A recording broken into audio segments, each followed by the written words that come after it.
share their stories together. They shared what that positive mindset did and changed for them, and how each and every single one of them either are successful and have started their first jobs in Canada, or they are very close to starting their first jobs in Canada. You see, one of the things I do with all of my participants is I ask them to put a date when they see themselves coming through with their career goals. You know, we've been through SMART goals and we've been through action plans. Well, creating SMART goals is fantastic, but not following the action plan to the way it's supposed to be followed, that can put a damper on your results or delay your results. So when they do that and they have a focus, they put the goal on one side, but they're now focused on those individual actions that they have to accomplish in that timely fashion. And that's what ends up getting the positive results that most of our participants with Destination CEO get. Yes, it's a 6-week program. Yes, most of them are successful within the first 4 to 6 weeks, but then there are some that take a little longer time. It could be any reason why certain things are taking longer. Someone asked me recently, what is the difference that Destination CEO has gone through over the past 12 months? Well, we celebrated the 12-month anniversary of our bridging program. And really the only difference is the number of participants. Regardless of 2020, our participant numbers have decreased, but the employment rates have gone up and faster. I don't know what magic happened, but I want to say that the magic was that people really believed that they are going to be successful, and they invested their time. Rejections are going to happen regardless of what you try, where you try. But if rejections are the reasons why you're going to stop yourself, and you're going to like, it's not going to happen, I'm just going to take, just going to break away and start again in 2021, well, that's one way of doing it. And you definitely have the right. If you are fatigued with your job search, then the best thing you can do for yourself is take a break and reflect on what are the things that you've done, what are the results that you've received, and how can you make it different? This is where mentorship comes in place. You see, we have these amazing mentors, but each and every one of them have been through your journey, have been through the pain of rejection, have been through the pain of struggle, regardless of them being born in Canada or having Canadian experience. Whenever it's the beginning of job search, it's never easy. No matter which position you apply for, you're a C-level executive, or you are a junior developer, an entry-level person. Regardless of whichever position it is, there are going to be certain steps. There's so many memes out there that say, hey, give me a job because I don't have experience. And then the employer is like, well, you can't get a job because you don't have experience. If you're applying for junior level positions, what kind of experience are you looking for? You're looking for the right attitude. You're looking for the right aptitude. You're looking for the skills that are required to get the job done. That's what you need to reflect on. I have these skills. I can do the job. This is the value that I bring to this organization, and start talking to them. As an entrepreneur of a social enterprise, it's always been a struggle for me to ask for money because, of course, there are operational costs, right? And at the end of the day, I have bills to pay. when we cut off and we did 80% off on our courses, yes, great. I got a lot of participants, but then I ended up laying off my own team. So was that fair? I don't think so. When I reflect back on the changes that destination CEOs gone through, most of you know, and if you don't, I've written an article about it. As soon as COVID hit, I got sick. I got a double pneumonia and I was on bed rest for almost 10 weeks. And I thought, here I go. Where March was supposed to be a big month for us, for Destination CEO, I'm sick and I can't run the boot camp. I can't run the program. I needed time to just step back and recuperate, to get better, and then rethink the process. Where it used to be in person and we used to rent classrooms and facilitate our sessions and our events, we had to do online events. So when I did the first virtual speed mentoring, I was freaking out. It was going to be in Zoom. That was a new technology for me. I didn't know how to use it. I didn't know how to handle it. So I tried it. Yeah, we still have some issues with it. I mean, Zoom's upgrading constantly. It just upgraded this weekend, just before my party. And I'm like, oh, what's going to happen? But we managed it. Had I not tried, wouldn't have gotten this far. So many participants, when we were running the free community events, so many participants attended. We had close to 100 participants, literally every event we hosted. Guess what? We had 50 to 80% success rates from there. When we had the Resumania, we had so many industry leaders volunteer their time to come and help job seekers with their resumes. A virtual resume critique session, one-on-one. It was amazing. I didn't believe the success of it. It was fantastic. When I started receiving emails from people who attended and they started sharing their success stories, how they got the support, I was elated with joy. But if I would have stayed in my zone and said, oh my God, it's a new technology and I don't know how it's going to happen, it's not going to work, and from my face-to-face sessions, how am I going to do virtual? Wouldn't have gotten here. The funny part is that when this weekend I met with, we celebrated with our participants, I have never met them face to face. The only connection is through Zoom. But with each and every one of them, I feel a very strong connection, a very strong emotional connection. It doesn't feel that I haven't met them. It doesn't feel that I haven't hugged them. It feels that they're all with me, very close. So as I reflect as an entrepreneur this year, it has been an amazing journey, because even though the participant numbers have come down and smaller and we haven't made any money this year, the emotional connections, the success stories have been phenomenal. And I thank from the bottom of my heart to all of my mentors who've been a part of this journey, who've been a part of this initiative that I started.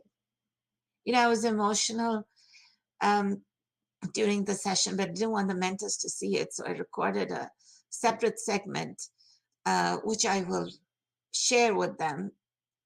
But I had a dream, and my dream was to make a difference in the lives of job seekers.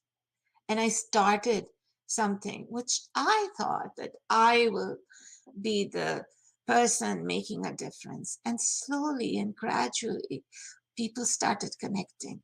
Participants became mentors, and new mentors joined in. And I got a huge tribe of phenomenal industry leaders who simply wanted to volunteer and give back to the community. I got a tribe of job seekers who've been through the grind of job seeking and they were successful. And now they want to give back. And there's so many success stories around that. Yes, it's a struggle. It's a struggle keeping them together. It's a struggle every single day trying to figure out how best I can support them. Sometimes I don't know. I don't know if what I'm saying to them is giving them hope, is giving them light. But you know the beauty of Destination CEO? If I don't know, I ask, I seek guidance. And miraculously, people come together to give me guidance. And those people become angels to the job seekers. And this is how my world of Destination CEO has grown.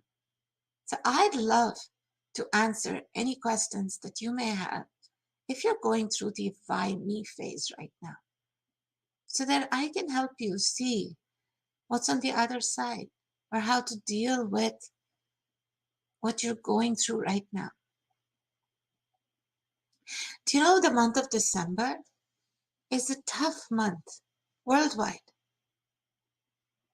for employers, and 2020 has been just as rough. 2020, because of COVID, we've seen so many companies do furlough and layoffs and close down. Businesses going um, out of business, and people putting, starting campaigns to help small businesses venture out on online services so that at least there is some income coming. A lot of large corporations do major layoffs in December, the end of the calendar year. That's not just because of 2020 or what we've gone through. It's been traditional. You see, with the year end, most businesses look at the end of their fourth quarter. And if their fourth quarter has not been successful, then the first thing they do is lay off people so that they don't lose stakeholders. So December and January are usually months where this restructuring happens in many organizations. But work's still there in those organizations. And because work's still there, a lot of recruitment agencies and contract consulting agencies have a high employment rate. So this way or that way, if you are sending out enough resumes, if you're connecting with enough people, then you are going to be successful, regardless of where you are in your job search journey. Every industry has a different year-end cycle. Some year-ends happen during summer. Nonprofits year-end happen in March, so that new programs can be started in April. Right? Many corporations have their year-end with the Christian calendar, which is December. So a lot of things happen.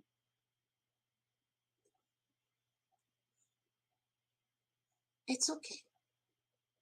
If you don't get hired in the month of December, instead of saying the why me, just step back for 1 minute and say, perhaps it's because this company is going through some restructuring. Perhaps this is not the right time for me. When the new year starts, new initiatives will start, new things will happen. But during this time, what do I do? So have 3 hours for you. Set a routine for yourself.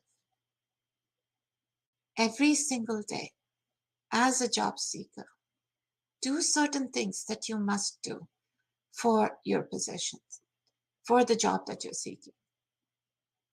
I usually tell my participants to have a 2-hour window that they are going to focus on their job search. In those 2 hours, the first 30 minutes is job applications through Easy Apply. The next 30 minutes or an hour, customize your job applications for the positions that you want to apply. And then 30 minutes, research organizations, research people. So organizations where you want to work and people under whom, leaders under whom you want to work, and reach out to them and ask for 15 to 20 minutes of their time for an informational interview. And as I've said, informational interview is not a job asking interview. It is about asking for knowledge, asking for guidance. So don't jump into selling yourself. Ask the right questions so you can build a relationship. And if you build the relationship properly, trust me, that person will take it upon themselves to help you get successful. Maybe in their organization, maybe in their networks, but they will become your referrals. So first R is set a routine. The second R is reflect. If you're not feeling like job searching today, it's okay. It's perfectly okay. Give yourself a conscious break. Don't be looking at jobs and, applying half-heartedly. No, it's just like, I'm not going to do any job search today. I'm going to reflect on what are the jobs I've applied for and why have I not been successful. And if the why means you reach out to that organization and say, hi, I applied for this position, but I was not successful. I wonder if you can give me some feedback on how I can improve my candidacy for a similar role in the near future. Here, you're not asking on why you were rejected, but you're asking for guidance on how you can be successful the next time. And this way, many employers will respond back. You see, many employers don't respond on why you were not selected, only because there are certain policies that they need to follow internally within their organizations. Sometimes they do not have the authority to give that information, right? And it could be as simple as, we found somebody with more suitable experience. But is that really what you want to know? You want to know why or how you can be successful when a similar kind of position comes up again. The third R, repeat. So build your routine, reflect on how you can be successful the next time, and then repeat the same thing. Go back to your routine. Trust me, if you follow the 3 R's, if not today, tomorrow, you're going to be successful. Because it's guaranteed. You know you have the skills. You know you have the attitude and the aptitude. The only thing you don't have is probably that motivation to keep moving forward. So it's okay. It's okay. Sometimes it's okay to feel not okay. Sometimes it's okay to say, you know what, this just sucks. Today is not my day. I'm going to binge watch on Netflix or YouTube or whatever it is that you watch. That's fine. So remember the 3 R's. Routine, reflect, and repeat. I hope this was helpful. If you feel that this is a message that somebody needs to hear, please feel free to share this video. Nobody's asked me any questions today, so I guess you don't have any questions. Perhaps it's just a why me question for me, but I wanted to share why me is important to ask.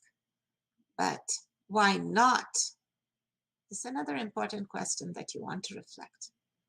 As far as every situation is teaching you an important lesson, is giving you hope to move faster and harder, then you're ready to move faster and harder. I wish you a beautiful start of this wonderful week. May you be blessed with abundance of success. Thank you very much for watching the show. This is Meena Dolwani from Destination CEO. I will be back again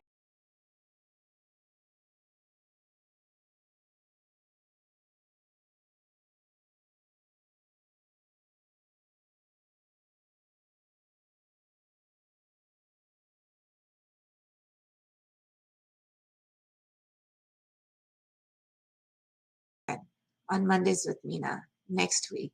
If you have any questions, message me. I'll respond.